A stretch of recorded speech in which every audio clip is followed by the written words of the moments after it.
말씀의 제목은 바로 하나님의 큰 일입니다. 사도행전 2장 5절에서 13절 말씀을 저와 성도님들이 한 절씩 교대로 읽다가 마지막 절은 한 목소리로 함께 읽겠습니다. 그때에 경건한 유대인들이 천하 각국으로부터 와서 예루살렘에 머물러 있더니 이 소리가 나매 큰 무리가 모여 각각 자기의 방언으로 제자들이 말하는 것을 듣고 소동하여 다 놀라 신기하게 여겨 이르되 보라, 이 말하는 사람들이 다 갈릴리 사람이 아니냐.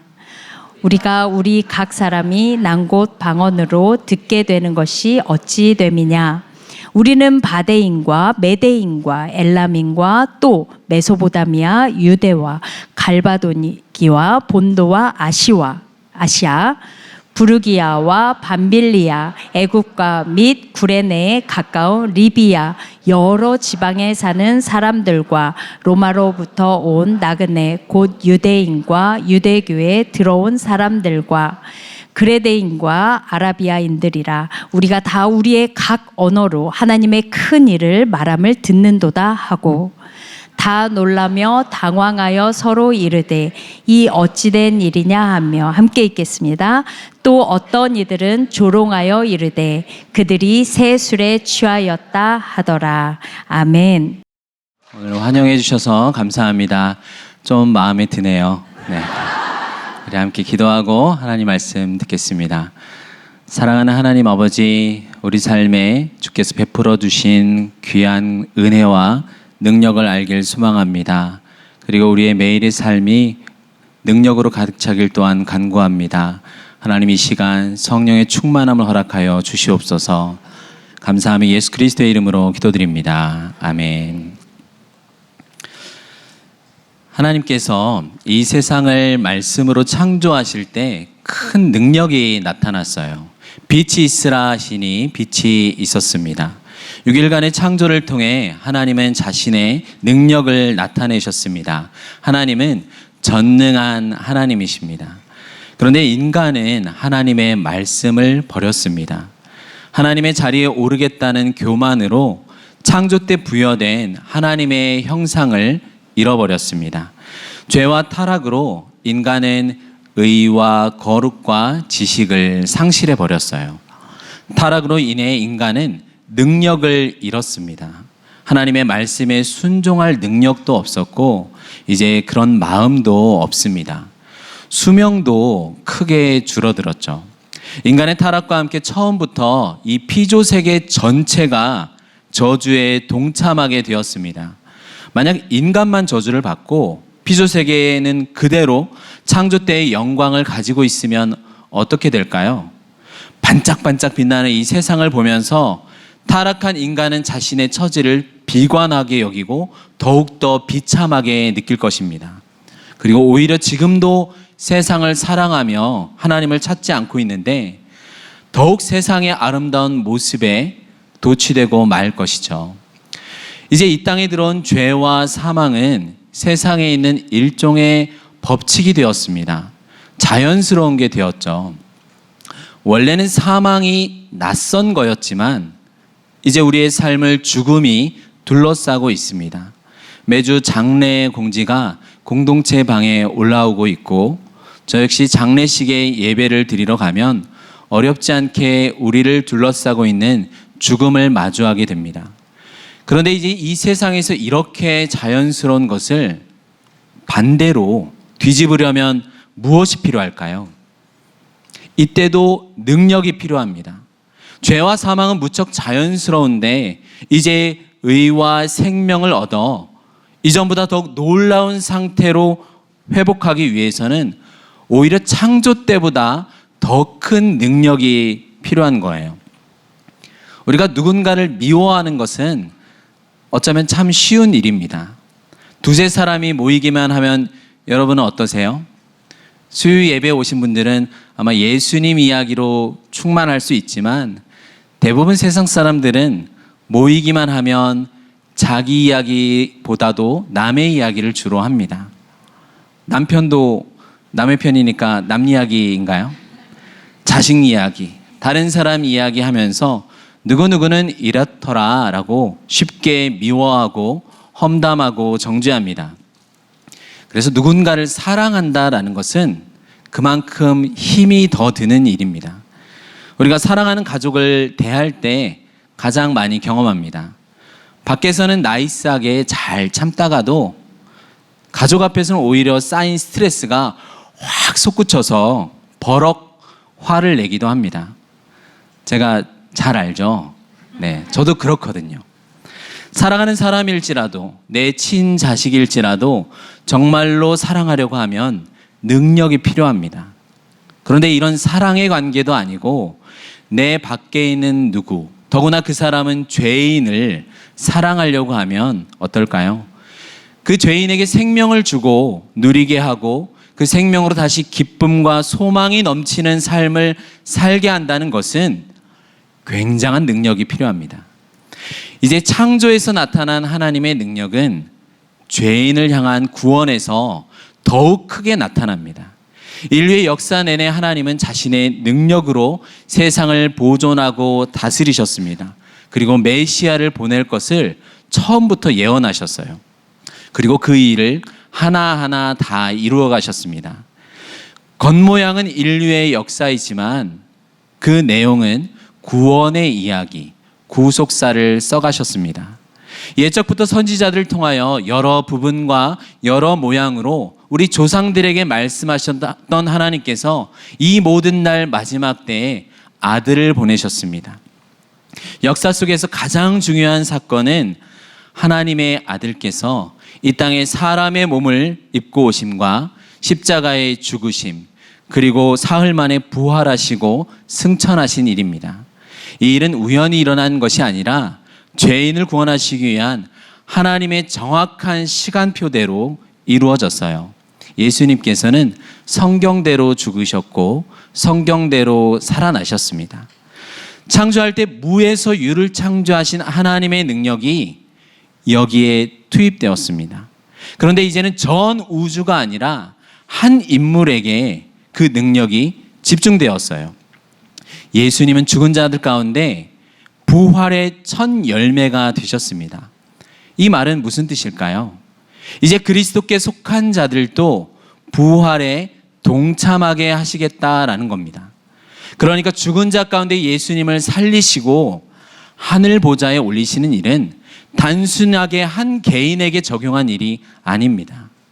죽은 자들의 세상에서 첫 번째 부활 생명을 가지고 다가오는 세계에 참여시킬 새 인류의 새 머리를 세우는 일입니다. 그리고 이제는 첫사람 아담을 창조하시고 하나님께서 이 세상을 시작하셨다면 이제는 둘째 아담이신 예수님을 부활시키심으로써 그에게 속한 자들이 영원히 살아갈 새로운 세상을 이 땅에 가져오시는 큰 능력을 보이신 거예요. 다시 말해 무엇이 하나님의 능력입니까? 창조도 그러했지만 재창조는 더욱 그렇습니다.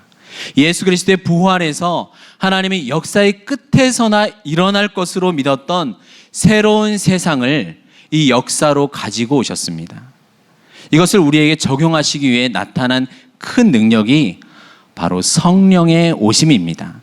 우리 오늘 본문 사도행전 1장 2장의 앞에 있는 1장 8절을 함께 읽겠습니다. 시작.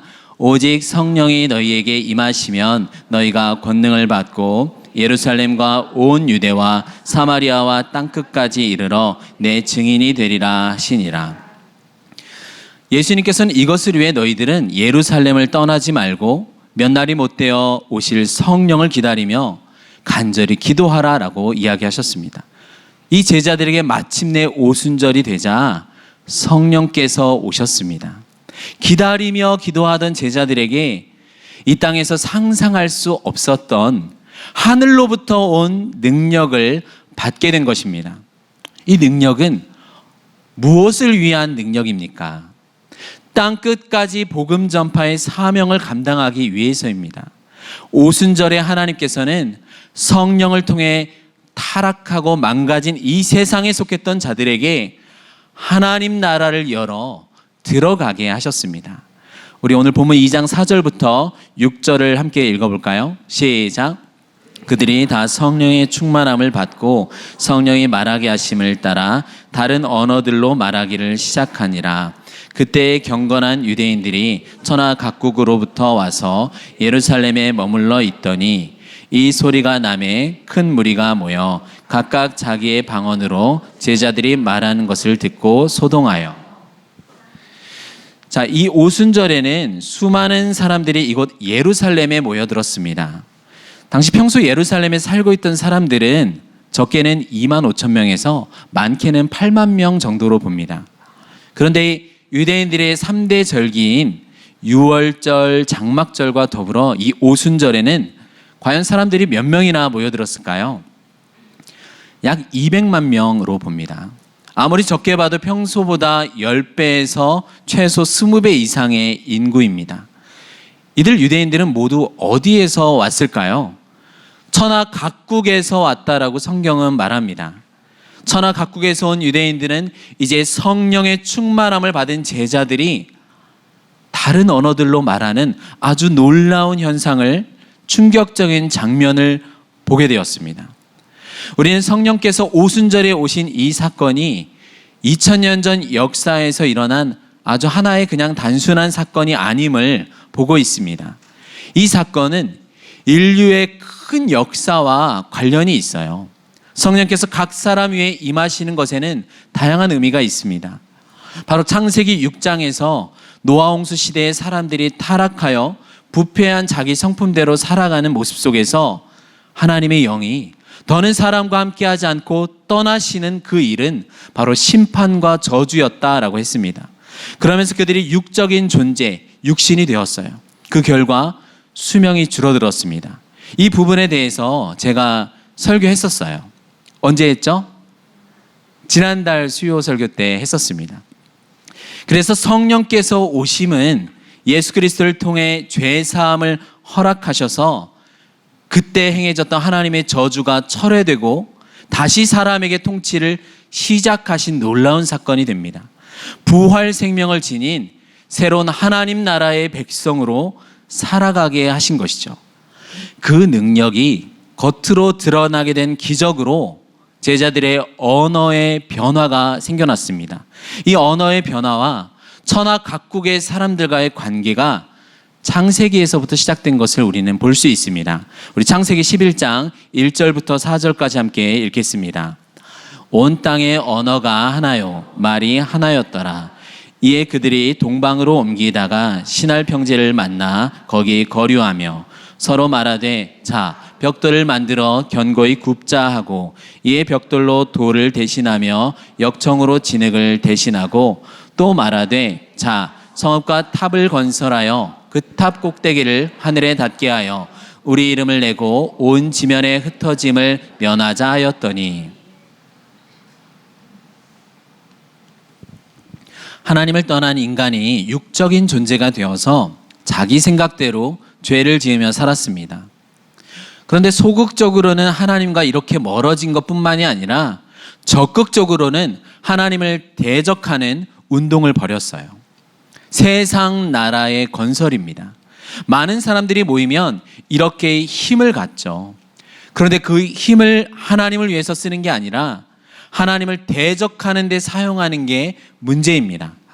오늘날도 여러 부흥의 운동을 다시 회복시키자 이런 분위기가 있죠. 우리는 몇천 명, 몇만, 몇십만, 몇백만 명의 집회를 통해서 다시 이 땅에 하나님의 능력을 회복해야 한다라고 말은 하지만 저는 이것이 과연 성경적일까 고민은 있습니다. 물론 모여서 양육받는 것은 반드시 필요합니다. 그러나 단순히 많은 사람이 모여서 우리가 이렇게 힘이 있다라고 영향력을 나타내려고 할 때 그것은 하나님을 기쁘시게 하는 것보다 오히려 하나님의 뜻을 반대하는 경우가 더 많다는 경각심을 가져야 합니다. 과거 사람들은 신할 평지의 한 장소에 모여서 성읍과 탑을 건설하려고 했습니다. 그 목적이 무엇이었죠? 탑 꼭대기를 하늘에 닿도록 만들어 자신들의 이름을 내는 것입니다. 하나님의 영광을 찬송하기 위해서 존재된 인간의 목적이 아니라 자기 영광과 이름을 위해서입니다. 그래서 하나님께서 개입하셨어요. 창세기 11장 6절 7절을 읽겠습니다. 시작. 여호와께서 이르시되 이 무리가 한 족속이요 언어도 하나이므로 이같이 시작하였으니 이후로는 그 하고자 하는 일을 막을 수 없으리로다. 자, 우리가 내려가서 거기서 그들의 언어를 혼잡하게 하여 그들이 서로 알아듣지 못하게 하자 하시고, 적극적으로 하나님을 대적하는 운동을 이제 조직적으로 하는 것을 보게 됩니다. 그런데 인간이 이렇게 조직적으로 하나가 될 수 있었던, 그래서 하나님을 대적하는 방향으로 그 큰 힘을 사용하려는 이유는 그들의 언어가 하나였기 때문이라고 하나님은 보셨습니다. 그 전에 창세기 10장을 보면 홍수 이후까지도 그들의 언어는 하나였습니다. 정확히 히브리어였다라고 볼 수는 없겠지만 노아의 아들들인 셈, 함, 야벳을 따라서 언어가 확산되었기 때문에 아무래도 오늘날 세머 조상의 격인 원시나이어였을 것이라고 많은 학자들은 이야기합니다. 그래서 하나님께서 이제 사람들의 언어를 혼잡하게 하셨어요.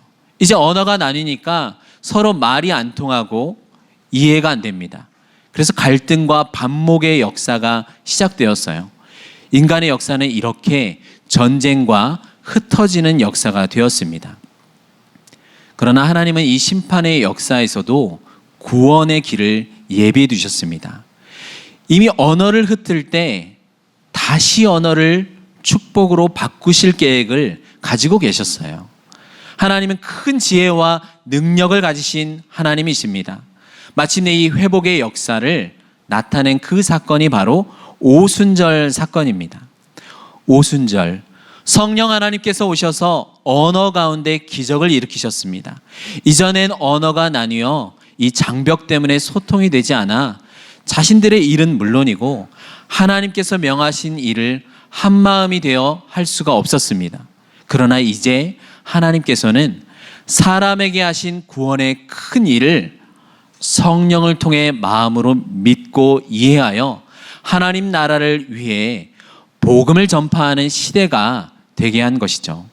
그래서 오순절 사건은 바벨탑 사건의 치유와 회복의 역사건이라고 할 수 있습니다. 원래 하나였던 언어가 그런데 이제 다시 여러 언어로 흩어졌다면 이제 오순절 날에는 여러 언어가 하나의 언어로 합쳐져야 되지 않을까요? 유대인들의 사상에는 그들의 전통과 성경의 암시와 이것을 해석하는 속에서 종말이 되면 다시 언어가 하나가 될 것이라 생각했음이 나타납니다.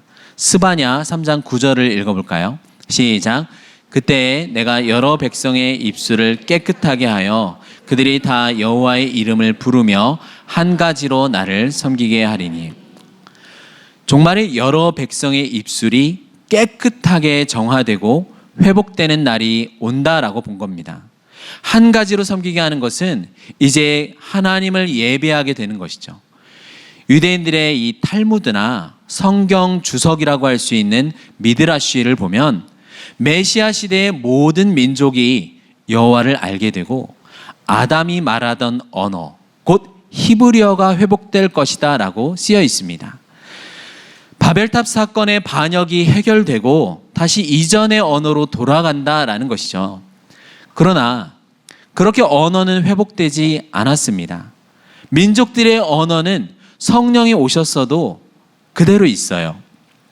하지만 각자 자기들이 살고 태어난 이 지역의 언어, 즉 방언으로 하나님의 큰일이라고 하는 공통된 복음의 내용을 듣게 됩니다. 하나님께서는 이제 복음을 만국 공통어로 삼으셨습니다. 우리 중에 이 사실을 보면서 아쉬워하는 분이 계실까요? 그때 성령께서 오셔서 그냥 하나의 언어로 확 바꾸셨으면 좋았을 텐데, 그래야 우리가 내 평생에 이렇게 외국어 공부 안 하고 내 자녀들도 이렇게 내 자녀에 든 돈이 얼마야, 노력이 얼마야 막 이렇게 아까워하시는 분이 있을까요? 그러나 성령께서 우리에게 주신 언어의 회복은 사실 이러한 지역의 언어를 뛰어넘는 기적입니다. 사실 같은 언어를 사용하는 대한민국 국민일지라도 우리의 마음은 서로 통하지 않습니다. 그래서 우리가 자주 옆 사람들과 다투고 화가 나는 것이겠죠. 그러나 이제 나이와 성별, 남녀노소와 사회 계층을 뛰어넘어 복음이 우리의 공통어가 되었습니다. 우리를 대신하여 예수 그리스도를 죽게 하심으로 우리 죄를 향한 하나님의 진노와 심판이 완전히 이루어졌고 화해와 만족 가운데 우리가 이제 하나님 나라를 얻어 들어가게 하신 것이 바로 이 복음입니다. 이 복음의 믿음을 가진 누구나 서로 통하게 된 것이에요.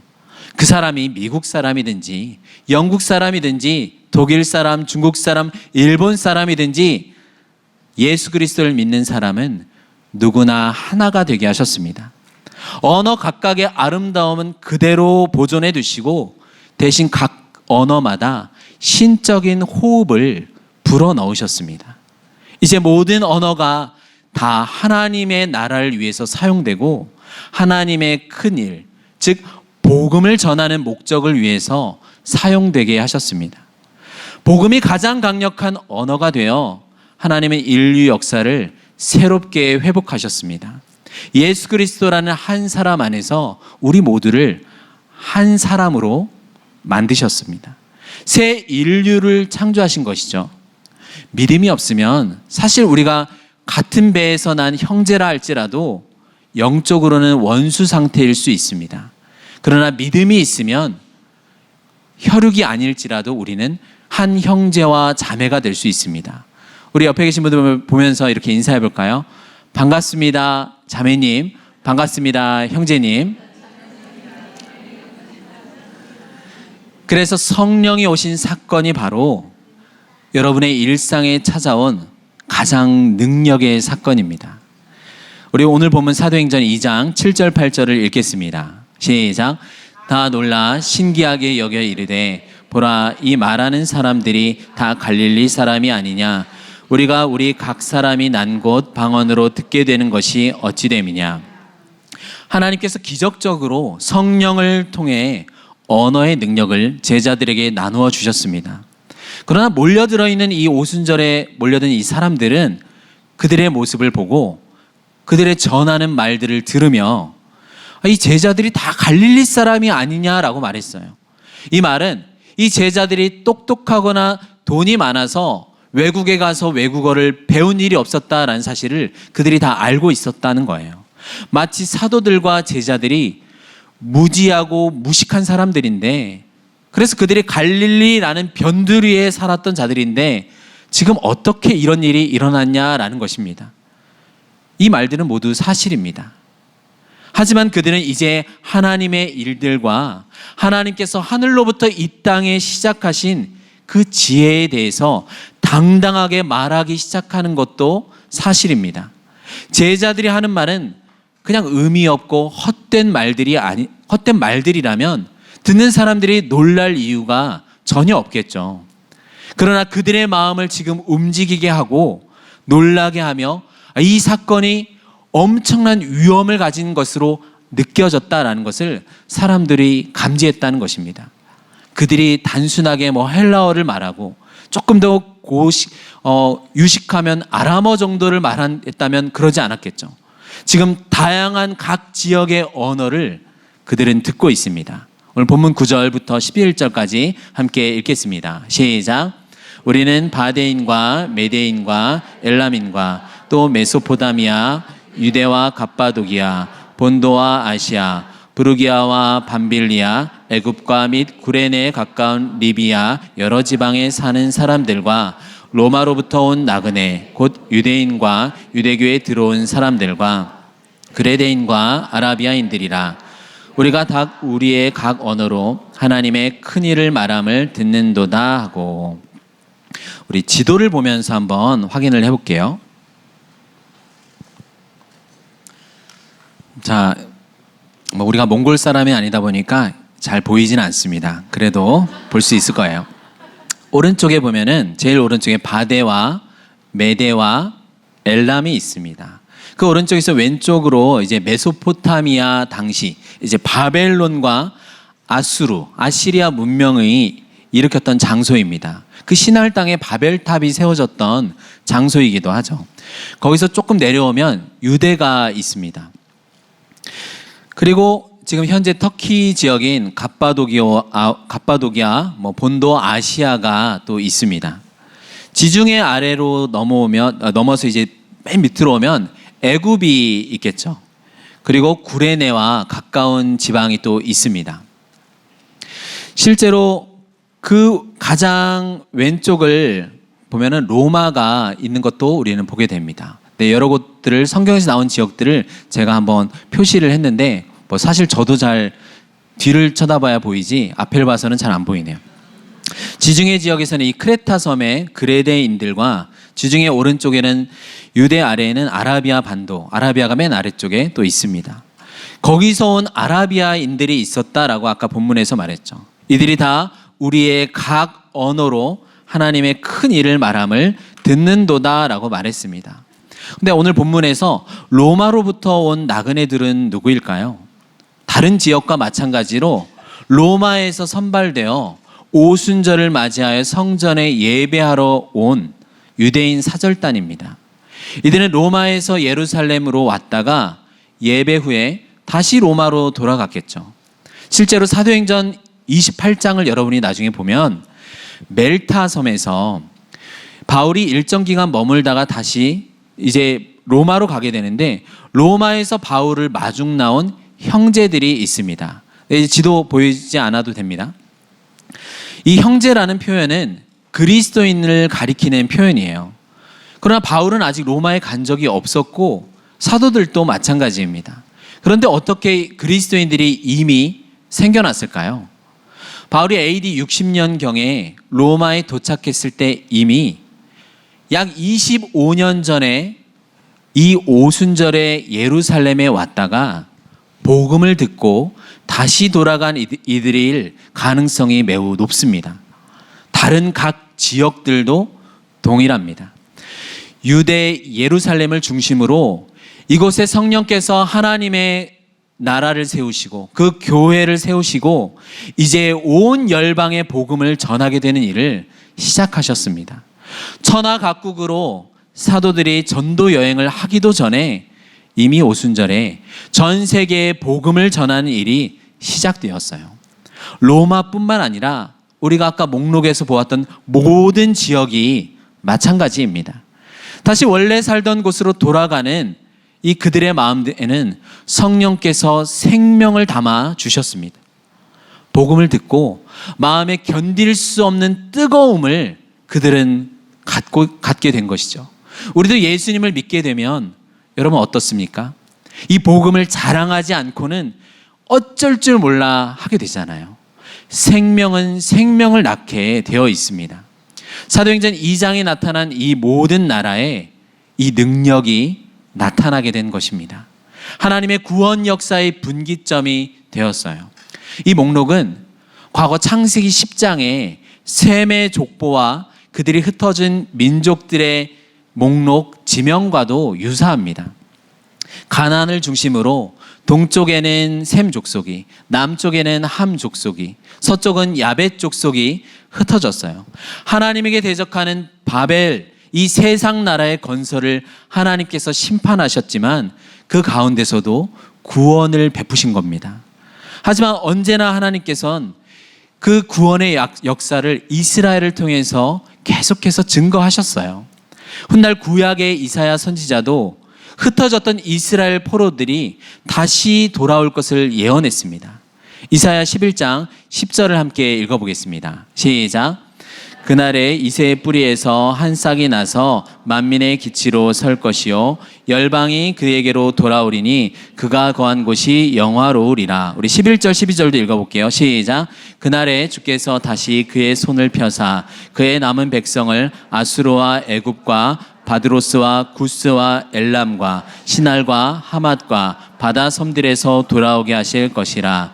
여호와께서 열방을 향하여 기치를 세우시고 이스라엘의 쫓긴 자들을 모으시며 땅 사방에서 유다에 흩어진 자들을 모으시리니. 그리고 나서 다시 예루살렘에서 그리스도의 복음을 통해서 온 세상에 증거되게 또 하셨습니다. 나중에 계시록 7장 9절의 말씀처럼 마침내 모든 나라와 모든 족속과 백성과 언어에서 그리스도 앞에 모이는 날이 올 것을 성경은 말하고 있습니다. 우리 오늘 본문 사도행전 2장 12절 13절을 읽어보겠습니다. 시작. 다 놀라며 당황하여 서로 이르되 이 어찌 된 일이냐 하며 또 어떤 이들은 조롱하여 이르되 그들이 새 술에 취하였다 하더라. 그런데 이 놀라운 일에 대한 사람들의 반응이 서로 나뉩니다. 어떤 이들은 이 기적 앞에 너무 놀라고 당황하여 이 일이 어떻게 이루어진 일인지 관심을 갖기도 합니다. 또 다른 사람들은 조롱하며 그들이 새 술에 취하였다라고 말합니다. 이처럼 복음 앞에 인류는 둘로 나뉘게 됩니다. 구원을 받는 자와 심판을 받는 자들입니다. 자기들 눈으로는 하나님의 능력을 보았고 그랬음에도 불구하고 조롱하고 있습니다. 귀로 이들이 전하는 하나님의 큰 일을 들었음에도 불구하고 그 능력을 농담거리처럼 비웃으려는 자들이 참 많이 있습니다. 이들은 많은 사람들 가운데도 영적인 소경과 영적인 귀머거리로 여전히 있는 것이죠. 그러나 이 일에 우리가 놀랄 필요는 없습니다. 이것이 바로 하나님의 뜻입니다. 예수님은 요한복음 4장과 마태복음 9장에 나온 이 곡식을 추수하는 이야기에서 그 이야기가 바로 이 종말의 때에 구원에 참여하게 될 하나님의 백성들에 대한 이야기라고 말씀하셨습니다. 그리고 여러분들이 나중에 계시록 14장을 보면 한 천사가 성전으로부터 나옵니다.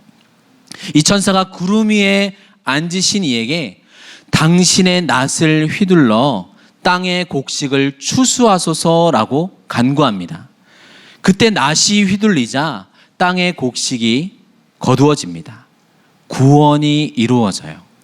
이렇게 종말에는 구원이 이루어집니다. 동시에 심판도 이어지게 됩니다. 또 다른 천사가 하늘에 있는 성전에서 나오거든요. 예리한 낫을 가진 천사가 낫을 땅에 휘두릅니다. 그때 땅에 무엇을 거두었다라고 말하냐면 포도를 거두었다라고 합니다. 진노의 큰 포도주 틀에 그 포도를 던지게 됩니다. 그래서 이 포도 수확은 심판을 의미합니다. 그리고 이 진노의 포도주를 먹이던 자가 누구였냐면 바로 큰 성 바벨론이었다라고 성경은 말합니다. 마찬가지로 계시록 14장에서 이렇게 말하고 있어요. 지금 오순절 성령의 오심은 바벨에 있었던 그 심판과 저주를 회복시키는 기적과 능력이었습니다. 그럼 바벨이라는 말은 혼잡, 혼란이라는 뜻을 가지고 있어요. 거기서 언어가 혼잡게 되었습니다. 이 바벨탑 사건의 지역이 고대 바벨로니아 지역이었고 나중에 바벨론 제국의 중심이 됩니다. 사람의 교만, 자기 영광을 추구하고 하나님에 대한 반역이 바로 바벨이었고 이것이 바로 바벨론이었다라고 성경은 연결해서 말하고 있어요. 이들이 음녀의 포도주로 사람들을 미혹하였다라고 계시록이 말하는데 오늘 오순절의 사건을 보는 자들 가운데 일부는 이 성령의 역사를 보면서 무엇이라고 이야기했습니까? 저들이 새 술에 취하였다라고 합니다. 정작 세상에 취한 자들이 성령에 취한 자들을 조롱하고 무시합니다. 그래서 성령과 술이 이렇게 대조되어 성경에 참 많이 나오는 것 같아요. 그래서 우리는 복음을 전할 때 세상의 무시와 대적을 당연한 것으로 여겨야 합니다. 하나님께서 예수 그리스도 한 사람 안에서 행하신 큰 일을 성령을 통하여 여러분에게 알리셨습니다. 세상 사람들 중 누구도 할 수 없는 죄인을 사랑하시는 하나님의 사랑을 여러분에게 부으셨어요. 우리는 가까운 사람도 내 가족조차 사랑하기가 너무나 힘이 드는데 자신을 버리고 아들을 죽게 만든 죄인들을 이처럼 사랑하시는 그 놀라운 구원이 여러분에게 능력 가운데 나타난 것입니다. 사도행전 내내 사도들은 예수 그리스도의 부활을 큰 능력으로 전했습니다. 하나님은 그리스도를 부활시킬 때도 우리에게 성령을 부으실 때도, 우리가 예수 그리스도를 증거할 때도 이 큰 능력을 나타내십니다. 사랑하는 여러분, 하나님의 능력을 여러분 삶에서 경험하고 싶으십니까? 여러분의 구원 여정 자체가 하나님의 능력입니다. 더욱 경험하고 싶으시다고요? 복음을 전하십시오. 그때 하나님의 역사를 여러분들은 보게 될 것입니다. 죄로 인해 죽었던 사람이 다시 살아나는 능력을 여러분의 눈앞에서 볼 수가 있어요.